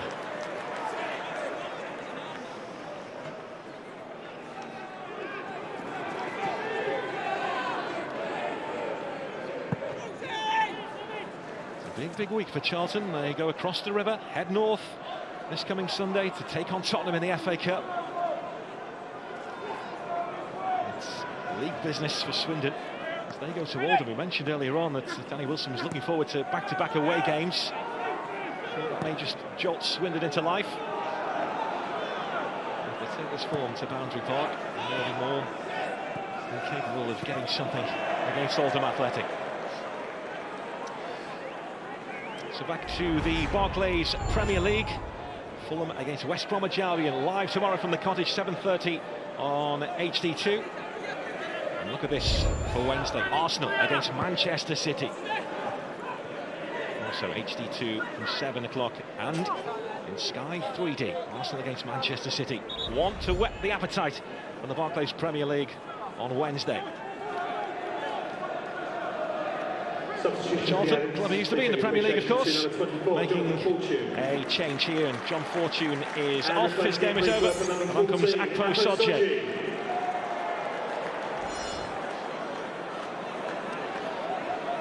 Greenwich-born Akpo Sodje, striker. And he is taking his place up front alongside Benson and Abbott. So we wait to see how Charlton reshape here. It's the last roll of the dice from Phil Parkinson. There comes a point, really, in matches where the manager is helpless. It's about players being brave enough to take responsibility.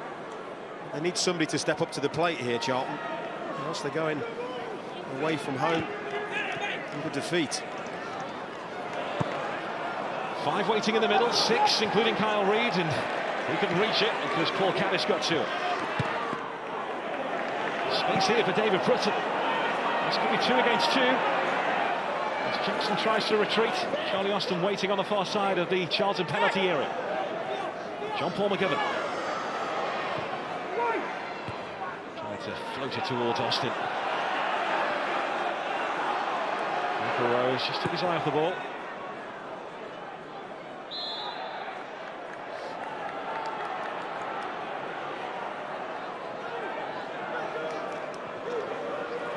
Out with the old and in with the new at Charlton. Michael Slater, the chairman, to head into an informal meeting with Phil Parkinson after this game.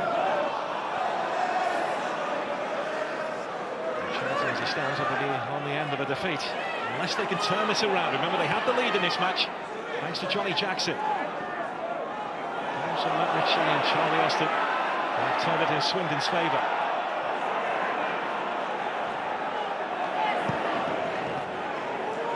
Jackson looking for Benson.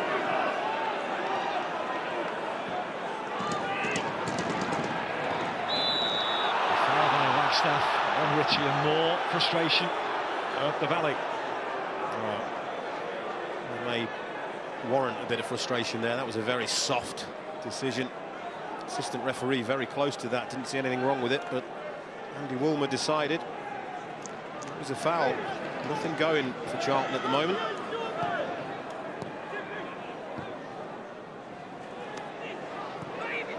The ball from McGovern.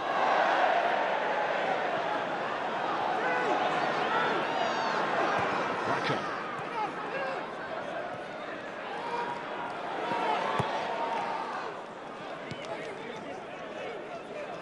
Staff who couldn't get in the team ahead of Lloyd Sam last season. Sam, one of those who've left the Valley in the summer.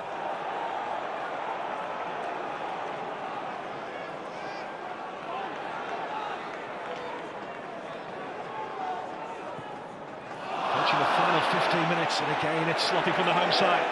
And they could be made to pay here. Timlin has Prutton left and Austin right.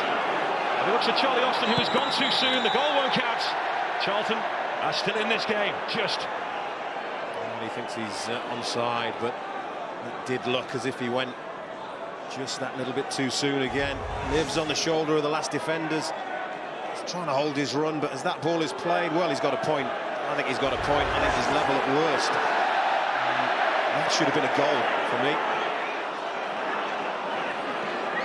It was almost in at the other end, but robbed of the ball on the edge of the Swindon penalty area. And the nerves will begin to jitter around this Swindon team too. They've been guilty this season of making defensive errors and gifting goals to the opposition, which is why Danny Wilson has changed the back four again here this evening.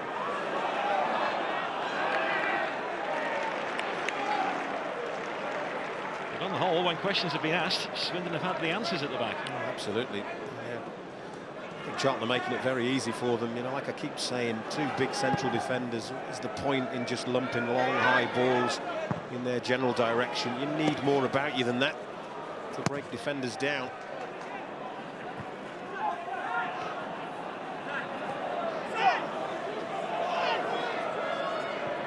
Ferry. He's fouled there by Johnny Jackson, had his arm around Ferry. Sure, Simon Ferry was even appealing for that. The assistant very, very close. Pat on the back for the referee for that decision. I think the shift he's put in, Ferry, I think he may have been wanting a rest there on Johnny Jackson. Well, just given the ball up. There's the assistant giving the foul. With a soft one. Scott Cuthbert, the vice-captain, who was dropped to the bench this evening. He comes on for Michael Timlin, and a sign that Swindon are shutting up shop here.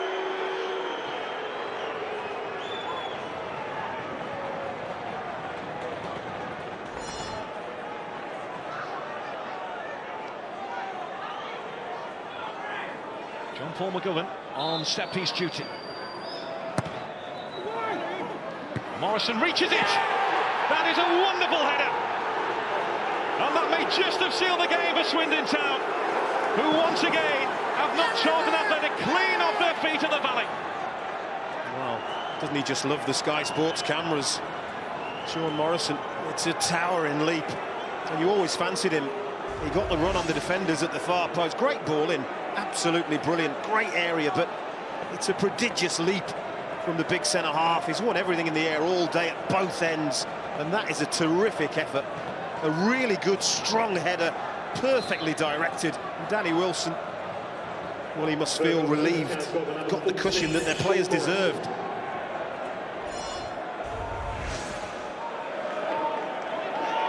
Well, if Swindon aren't out of sight, they are disappearing fast. They are.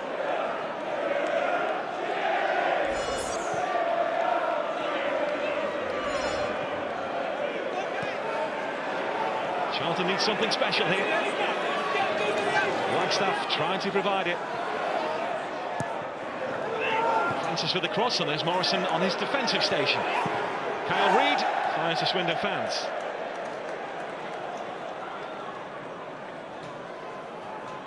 Well, I think that tells you everything you need to know. They've given up hope. They've seen their team comprehensively outplayed. And you know what, if there are departments in football, I think Phil Parkinson will concede. His team have been second best all over the pitch.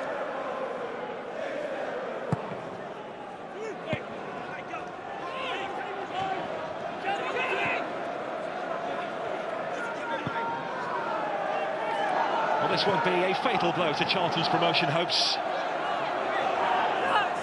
It will certainly check their confidence. It will be a huge shot in the arm this for Swindon Town, who were hoping to be, like last season, Charlton's running mate as far as the promotion places were concerned this season. It didn't start off that way, but this is huge for him.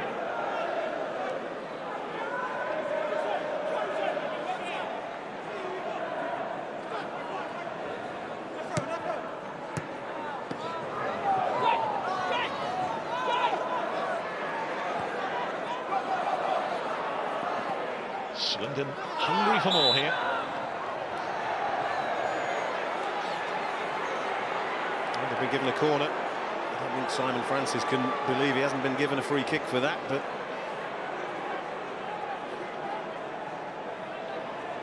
Swindon aren't keeping many back either. They want more goals.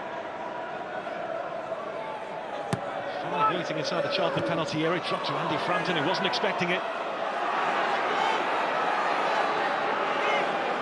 Snap for Charlton.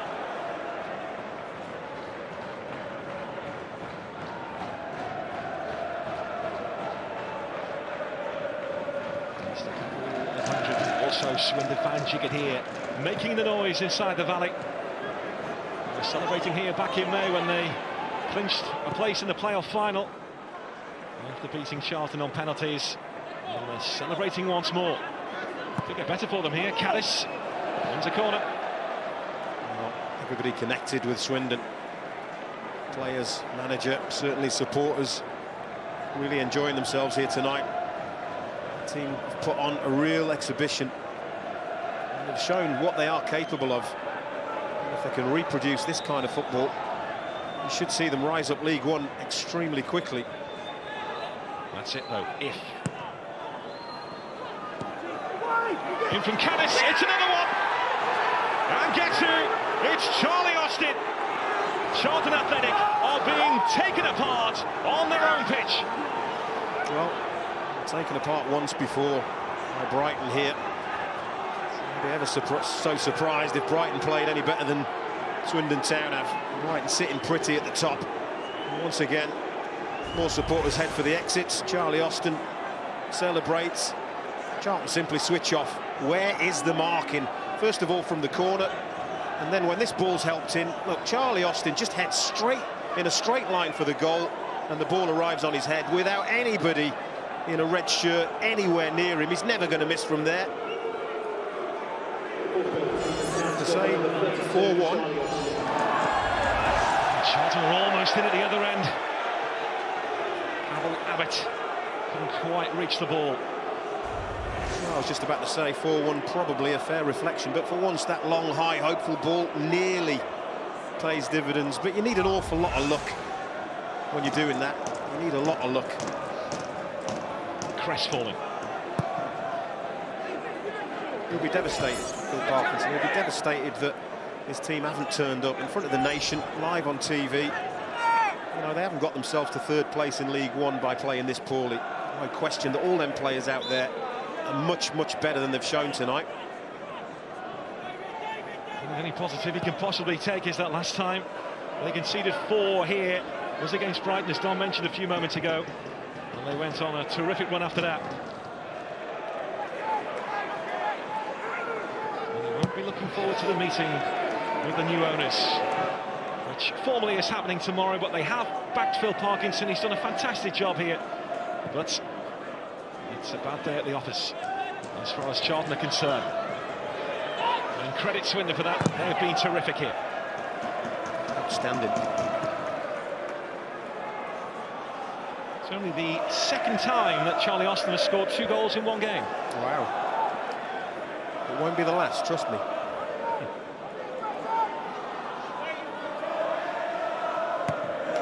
Johnny Jackson with the corner for Charlton. Christian Daly reached it, couldn't direct it. Like I said, maybe set pieces represented Charlton's best hope. They said that 10-15 minutes ago. I don't think they've had a shot on goal since.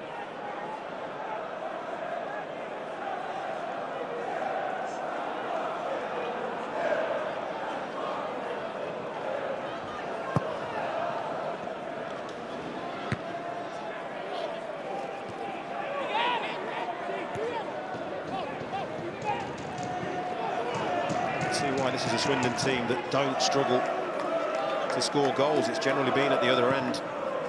11 attempts away at third place Charlton. Maybe 4-1. It could have been worse. Cast your mind back to the one that Charlie Austin missed in the first half. 20 goals away from home now have been scored by Swindon Town. It's right up there in League One.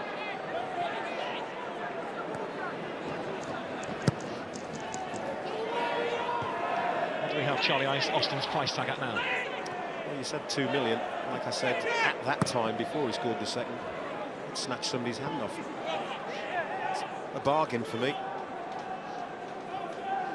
Don't get me wrong, he can improve, and with the right coaching and the right players surrounding him, he'll get better.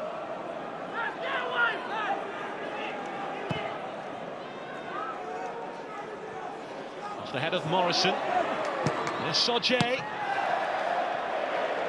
Just not to be Charlton's night here.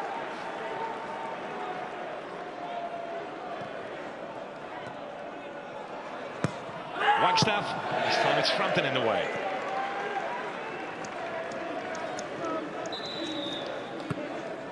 Well, it doesn't look like Charlie Austin will be getting a hat-trick because it's an early curtain call.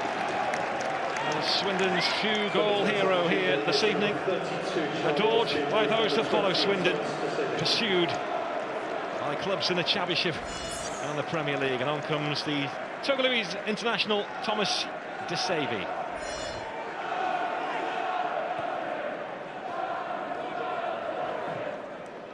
Charlie Austin leaves with 17 goals to his name now this season. And that's on top of the 20 he struck in the last campaign. Let's not forget he's missed quite a few weeks this season with an injury as well.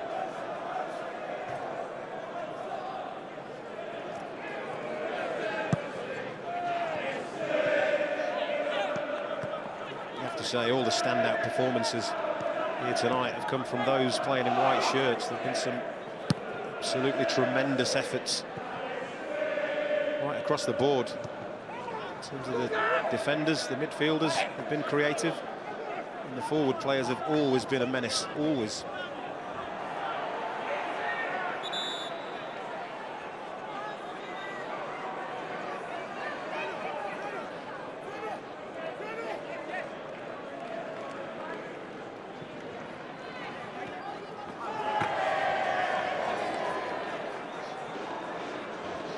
Well, Charlton ending the game in Swindon's half here, but that has not been the tail of the tape at all. Swindon leading by 4-1. Frampton in command inside his own penalty area. His loan is up after this, on loan from Millwall. Since he did make the move on loan, he's been injured, he's had the flu, he's been snowed in, it's been eventful. Oh, it's a fantastic hit from Pavel Abbott. Not so much a consolation though for Charlton, but a terrific goal. It is. And he's got that in the locker, hasn't he? We've seen over the years Pavel Abbott, it's level. Very, very prolific strike. A long high ball. I say you get your little bit of luck. It ricochets off the pair of them and just drops. And from there on, it's all about Pavel Abbott. He knows where the goal is. He's got his back to goal. Hooks it goalwards. And it's a terrific goal. It's not going to count for very much. Well, it's his 4th goal. It may just get him a starting place in the weeks to come. Pavel Abbott, who hasn't quite planned out as he was expecting. He's making the switch from Oldham.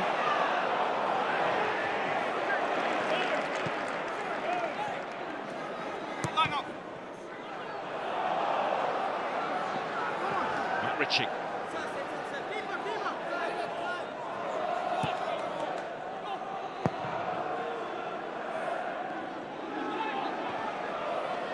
Ferry. The flag will go up here. It does indeed. It's Thomas DeSavy. This league is so tight. We saw at the weekend Brighton win their first game in 6. They're leading the way out in front. Southampton have crept up quietly. Sheffield Wednesday making a fight of it too, although they were losers today. So difficult to call. Would you rule out Swindon?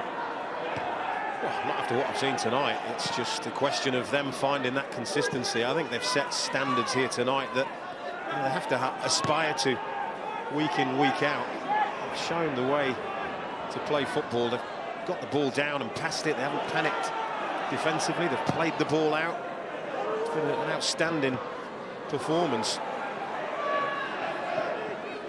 6 points behind Charlton if they hold on to this, with a lot of football to be played. Not even halfway through the Empower League One season. Somehow Danny Wilson has to sort out this conundrum of inconsistency.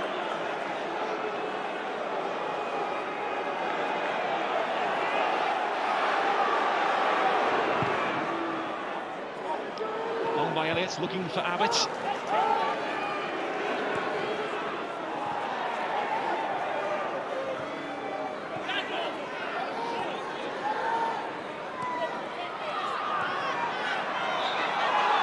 Foul by Kyle Reid on Paul Caddis. Telegraph Paul Caddis. I knew that Kyle Reid wanted to go on that left foot, favourite side.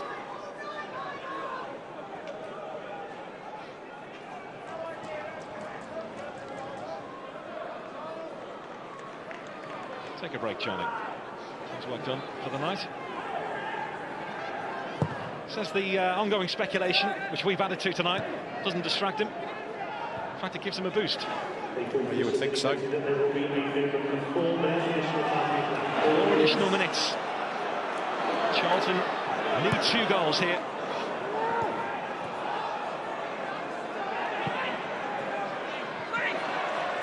Ritchie.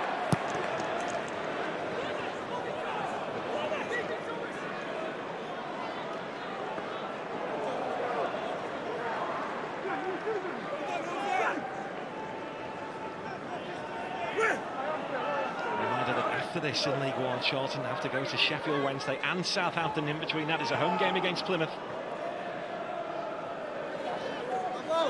It's a little bit like we were saying regarding Swindon Town. They may fancy playing away from home and not be so nervous as they have been this evening playing in front of their home fans. It's become a modern phenomenon, hasn't it? It's a pressure on you when you play at home in front of your own fans, when there's expectation levels. Some players, some teams don't cope with it, and therefore they prefer being away from home.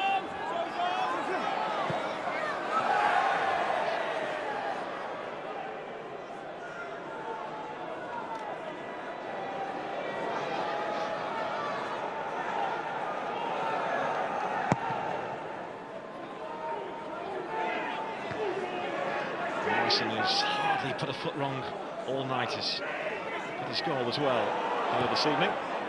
It's his strength. Sean Morrison is bound to be heading the ball, and he's had plenty of that to do here tonight.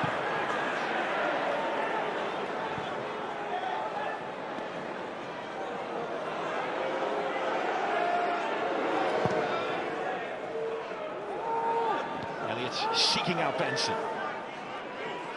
This is Racco. There's been no wins in 5 games now for Charlton. Parkinson will have to make sure that the confidence doesn't drain away.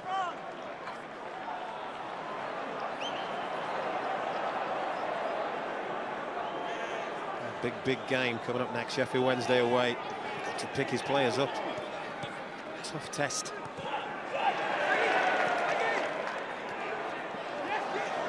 Blackstaff. There's another corner.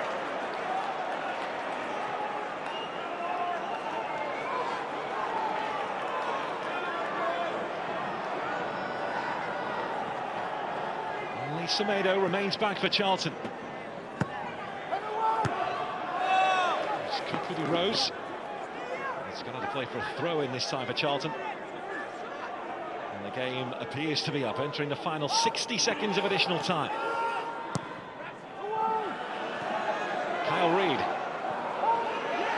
Some Swindon bodies right upon him. That's Morrison. This is Johnny Jackson. He wanted it on his left foot. This evening's attendance is 14,740. 14744. Not the housewarming party that the new owners were hoping for.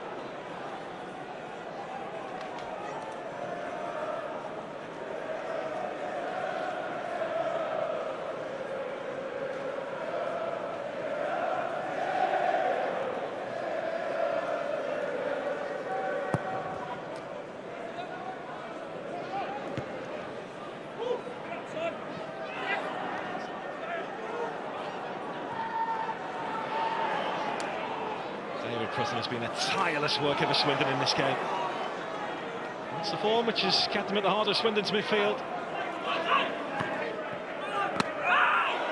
He was caught there. I don't think he fancied that ball coming his way. Dealt with it well. There's to save it. Now the referee's discretion. Charlton want the bell to sound right now. The referee's just apologised to David Prutton.